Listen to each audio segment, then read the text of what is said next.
All right, folks, once again, I'm Tom Downey. Alongside me is the Michigan insider, James Yoder, on the Man Crates hotline. Okay, James, let's talk a little bit now about Michigan State. Big game this week. Winner gets the Paul Bunyan Trophy. A nice little, reward for beating a team that you already hate. Yeah.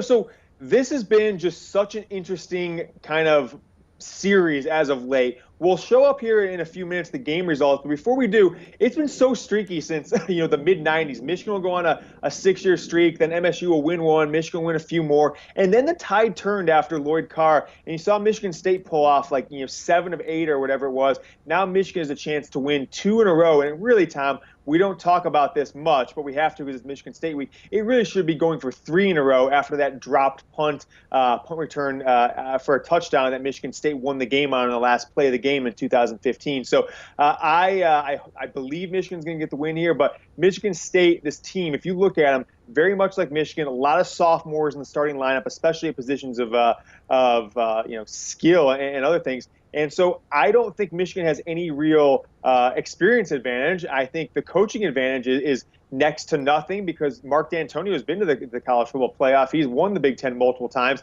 Unfortunately, Jim Harbaugh hasn't done either of those things, so you can't say MSU is behind in the coaching. But it's at home, it's at night. I think that gives Michigan the small edge. So that's kind of where I stand. I do think it's going to be a lot closer of a game than the 10 or 11 point spread, which got to 13 for a while. We'll tell you. We will now take a look through some of the recent matchups. Everything kind of from 2000 is where we'll start. In 2000, Michigan won 14-0. In 2001, Michigan State won 26-24. Then back to a rout for Michigan, 49-3. That game was not close. 2003 was Michigan again. Then we had some overtime games. The triple overtime thriller in 2004. Hint, hint, you guys might see some highlights of that later on in the show. That was 45-37. 2005, it was Michigan 34-31 in overtime.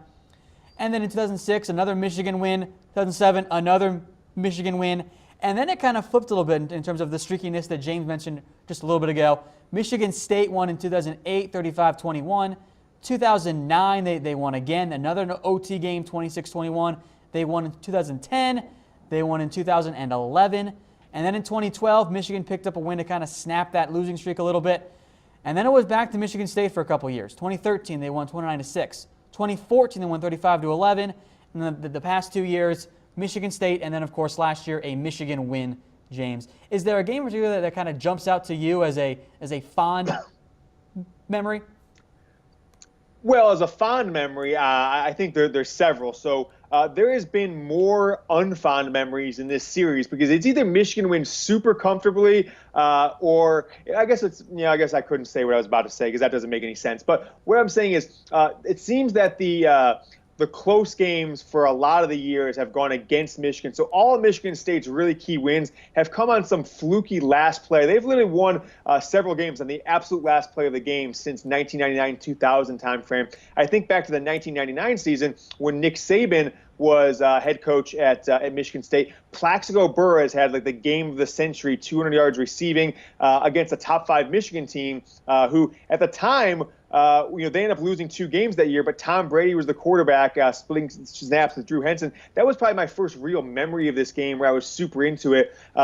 Burris went off against Michigan. You go 2 years later, it's the famed Clockgate game where Michigan State ran up to the line. The clock showed 0. They spiked it, but the clock guy gave him 1 more second. This is before review. And on the last play of the game, T.J. Duckett was in 5-yard pass in the end zone, kind of right in the middle lob play, and then just some other ones that stand out to me. 2004, Braylon Edwards. 2007, Greg Matthews and Mario Manningham. So a lot of cool games that have come out of this series. But probably the most memorable one for me, unfortunately, is 2 years ago, Michigan State and that punt at the end of the game.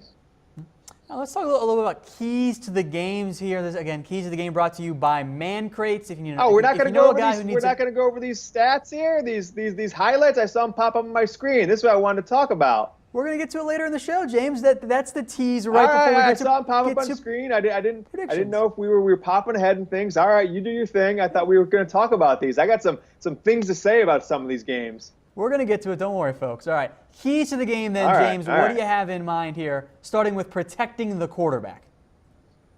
Yeah, so Michigan has not protected the quarterback really for about 6 or 7 years. I mean, if I go, I would say actually, I'm not even gonna sugarcoat it here. You've got to go back 10 years until Michigan really protected the quarterback. 2007, 2006 season, and even in that 2007 season, you had a starting quarterback in Chad Henne miss multiple games due to injury because getting hit by the quarterback. So Michigan hasn't had an offensive line that they could brag about since the 2006 season, and then prior to that, it was 40 years of offensive line dominance. But it's been 11 years since you can really count on the offensive line to protect your quarterback or to get any sort of push in the run game. So these guys better grow up fast because Michigan State's defense has historically been a bunch of under-recruited guys in the state of Michigan, many of them who grew up being Michigan fans, didn't get a sniff of an offer from Michigan, and approached this game wanting to inflict pain. And we're not going to show this clip, but I mean, there was a scene 4 or 5 years ago where Michigan State's guys were literally grabbing Denard Robinson's dreadlocks in the huddle and kneeing him in the neck and things like that. These guys want to inflict pain on Michigan's players. And if the offensive line does not protect the quarterback, you all of a sudden are on your third string quarterback who is either a true freshman or a redshirt freshman and staring down a nationally televised night game. You might be in some big trouble there. So this is kind of a shit or get off the pot moment for the Michigan State offensive line to see if this is going to be really a championship level team. Could not agree more. Then let's head to the defensive side of the ball. Kind of a two-part key to the game here. Stop the run. That also includes containing quarterback Brian Lewerke. Last year, Danny's Michigan State did not have a QB. I think they found one now.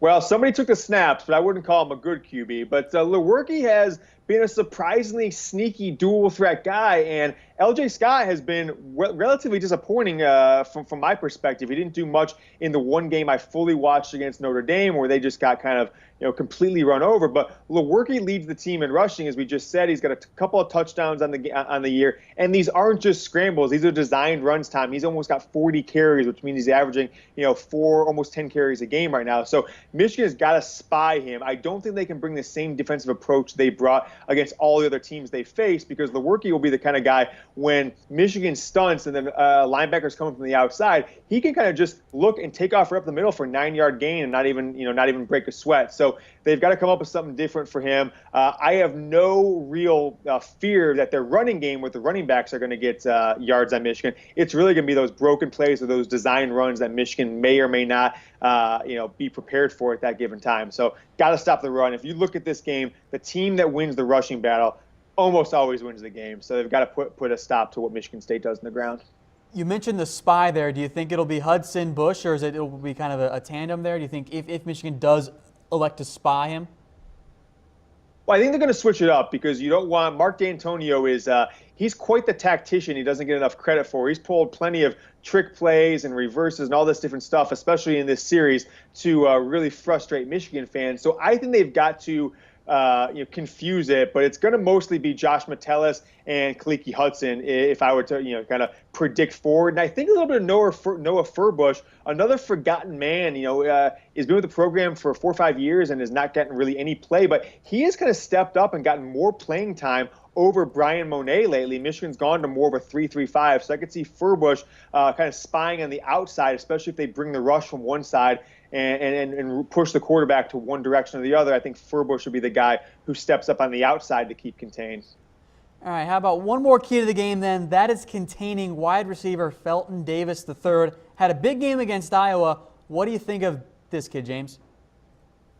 Well, it's going to be Michigan's really their first test of a big athletic receiver that can get downfield. I mean, if you look at all the teams they played, nobody has had a player like this guy who can get deep downfield, is much bigger than Michigan's corners himself. He's 6'4", 195, and he can jump higher. I mean, he's not nearly as good as Charles Rogers or Plaxico Burress, but he does remind me of some of those old Michigan State wide receivers that can make plays to keep them in games when they're kind of out-talented otherwise against Michigan. So they've got to – Don Brown likes to put his corners on an island, so I think Michigan State's going to have the opportunity to go deep to him one-on-one or kind of do out and in routes where he can use his body to have an advantage. And if they're successful, Michigan really needs to make adjustments, something they haven't had to do all year on defense just because of how dominant they've been, throughout the game, almost every single game.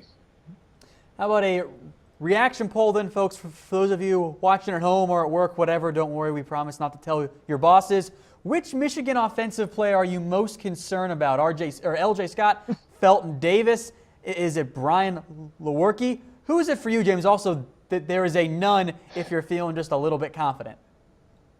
Tom, I'm pulling up my phone right now. I'm voting none, okay, because I got Don Brown on my side, baby. So I don't need to worry about any of these guys. None of them were recruited by Michigan, which means they weren't good enough for Jim Harbaugh, and they weren't even good enough for Brady Hoke, if that tells you anything. So I'm giving it the none, baby. So I do think that Michigan is going to hold this Michigan State team relatively in check, and the difference in the day is going to be whether or not the Michigan offense can score. And now, Tom, there goes that flower across the screen. You see that bad boy, the flower? I don't know what the flower comes from. back. I'm so confused by it.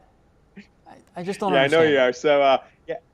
So I'm saying none. I really think my biggest my offensive player I'm most concerned about is Michigan's quarterback, John O'Korn, on the other side, giving Michigan State points by his play. I think Michigan's quarterback, O'Korn, has a better chance of scoring 2 touchdowns against the for Michigan State than Lewerke or Scott or Felton Davis does in this game. And I'm not even joking about that. It's already happened once this year with the Florida game. Yes. Once again, folks, I'm Tom Downey. Follow me on Twitter at WhatGoingDowney. That's the Michigan football insider, James T. Yoder. Follow him on Twitter at James T. Yoder. And today's show is brought to you by Man Crates. If you know a guy, a dad, a brother, a cousin, whatever, who needs an awesome gift, get him a Man Crate at mancrate.com/chatsports. These are awesome gifts curated carefully, kind of like a museum, but actually exciting. I'm talking barware, jerky grams, and much, much more. Head over to mancrates.com/chatsports. Awesome gifts that guys love. Tom, you know what's worse getting a gift for? It's usually your girlfriend, your wife. You don't know what to get them. You don't know what size they wear because it's totally different size than guys. Try and getting a gift for a dude and not go past the whoa, man, we don't have that kind of relationship. Why are you buying me clothes? You don't buy your buddies clothes. You don't buy your boss, your brother, your clothes. You might buy your dad a shirt or something like that. The answer is Man Crates. I'm not sure what people are doing not using Man Crates. You press a button, they get a box of manliness. It's like testosterone in a crate, Tom, that you break open and you just basically gain 5 pounds of muscle. That's Man Crates, mancrates.com/chatsports. I don't know what people are doing not using Man Crates at this point. All right. Time for some comments here before we get to some players to watch. Tim Churchill says, Wolverines have the defensive talent to contain him playing to win the game, referring to Brian Lewerke. I agree with that, James. I mean, they certainly have the speed to contain him on the rushes. Now, what they probably don't have is the experience going against a running quarterback, because most of these guys have not. The last time they would have faced a running quarterback in live action would have been in high school, and whether or not that guy's playing big-time college football, I couldn't say. So you might be going for Devin Bush and some of these other guys 2 full seasons or more without seeing a quarterback who can run the ball with any. With any sort of threat. And so that is really the concern I have. It's not whether they've got the talent, it's whether they're going to be able to recognize that this isn't a 3 deep on one side of the ball and all the linebackers should drop back. They're doing that to deceive, and a fullback's going to come up in the middle to lay a block, and that's going to open up that quarterback for a 12-yard gain. And so, Tim, good point on the talent side. I think it's the experience side that I'm worried about. A little prediction here from Paul Guru. First of all, great last name there, Paul. He says Michigan by 20. We will get to our score predictions near the end of the show, so if you have them, feel free to put them in the comments, and we'll bring some up later on in the show. In the meantime, James, let's talk some more players to watch. We've talked quite a bit about the quarterback, Brian Lewerke, already. I think we can skip over him for the time being since we've talked about him quite a bit. Let's talk about the defensive side then for the Michigan State Spartans. Chris Fry, the linebacker, what do you make of him? Yeah, I mean, I put in my pregame notes that from everything I've read, talked to, seen, he is your standard quarterback leader of the defense. He's the guy that is making sure that his teammates are fired up, that they know where they're going on every single play. And now he is not the team leader in tackles, which is actually surprising. I assumed he was going to be a tackling machine when I scouted Michigan State before the year, but he is the leader in sacks and 2.5 sacks. They do blitz him a bit, but he's also gotten quite a few of those plays in the backfield on just recognizing what's going on and going after the quarterback. And so he's one to worry about. I think Michigan needs to key on him in the blocking game, especially when they are passing, because I think if you don't account for him, he's one of these guys that can take a step back. You think he's going to drop back into coverage, wait till your lineman engage with somebody and fly in there and make a play on John O'Corn. So one guy that the Michigan offensive line, and then that running back who usually stays back to block for Michigan, he's got to be looking all over the place like I am now. Where is he at? Where's Chris Fry at? Boom, there he at. I got to put a body on him. So he's kind of the emotional leader of this team. Got to account for him. Another backer here we're going to talk about is Joe Bachie. We have a hilarious play for you guys as well, because this was the Nathan Stanley fumbled pass attempt here, but Bachie was the one who made what actually was a great fumble recovery, kind of laying out for it. Interception, fumble, whatever you want to call it. He, though, has been having very much a breakout year for Michigan State. I mean, look at the game he had last week against Michigan State. 9 tackles, 3 tackles for loss, a sack. He's now leading this team with 34 tackles for the year. And, he's only a sophomore, Tom, so he's a guy I think you're going to be hearing about, one of these Michigan State players that, again, it's kind of the same MO. I don't want to, typecast a program, but I don't know if there's been another program that has gotten fewer high-level recruits and brought them up to all-conference level than Michigan State has over the last 7 or 8 seasons. And then, won conference championships, gone to the playoff with these guys. So I think he fits the mold. He's a playmaker for sure. I don't necessarily think he's going to be one that John O'Corn's going to be worrying about all day, but if Michigan wants to have any running attack on this Saturday night game in Ann Arbor, they better focus some of their blocking, the linemen specifically, get to that second level and put a body on him. If not, he's going to have more tackles for loss. He'll probably get more than 9 tackles. He might have another career game against Michigan unless they focus on him. So the kind of thinking back a step of where the focus is on. We're talking about 3 players with the 2 linebackers and then their quarterback Lewerke, but you've really got to focus on that Michigan State linebacking core, because they're going to be bringing havoc on the quarterback. And you're not going to be accounting for it. And they're going to stop your running backs from getting any yards. So the defensive line is not nearly the strength of the team that it has been the year past. It's this linebacking core that I'm worried about, that Tim Drevno and Pep Hamilton, Michigan's offensive coordinator and passing game coordinator, really better be focusing on if they expect to win this game.